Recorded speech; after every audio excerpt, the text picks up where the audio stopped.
Winter के लिए ये बहुत ही बेस्ट रेमेडी है। मतलब आप ये अपनी स्किन पे तो लगा ही सकते हो, लेकिन बेबी स्किन पे भी बेझिझक लगा सकते हो। तो यहाँ मैंने लिया है ये मस्टर्ड ऑयल 10 ml। ये सर्दियों के लिए बहुत ही अच्छा रहता है। इसे मैंने पहले पूरा स्मोकी फ्लेम आए तब तक गर्म किया है, मतलब उसमें से धुआं निकले तब तक आपको गर्म करना है। और फिर ये है कोकम बटर, इसे आपको डबल बॉयलर की मेथड से गर्म करना है। मतलब ये मेल्ट करने के लिए आपको एक बर्तन में पानी रखना है नीचे, और ऊपर दूसरे बर्तन में आपको जैसे मैं दिखा रही हूँ वैसे मेल्ट करना है, और इसमें पानी नहीं गिरने देना है। तो ये हमारी जो क्रीम बनेगी वो लंबे टाइम तक चलेगी। और फिर ये जो मस्टर्ड ऑयल हमने गर्म करके रखा था उसे उसमें डाल देंगे। ये अब मैं इसमें ऐड कर रही हूँ ऑलिव ऑयल।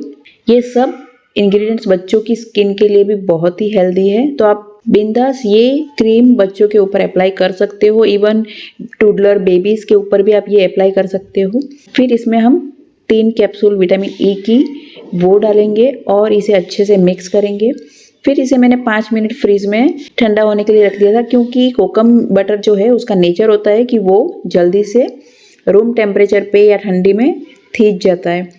बस इसे अच्छे से आप विस्क करें और फिर डब्बी में भर दें, जब चाहे तब लगाएं और एंजॉय करें विंटर को। ऐसी और वीडियोस के लिए चैनल को लाइक, शेयर और सब्सक्राइब करना ना भूलें।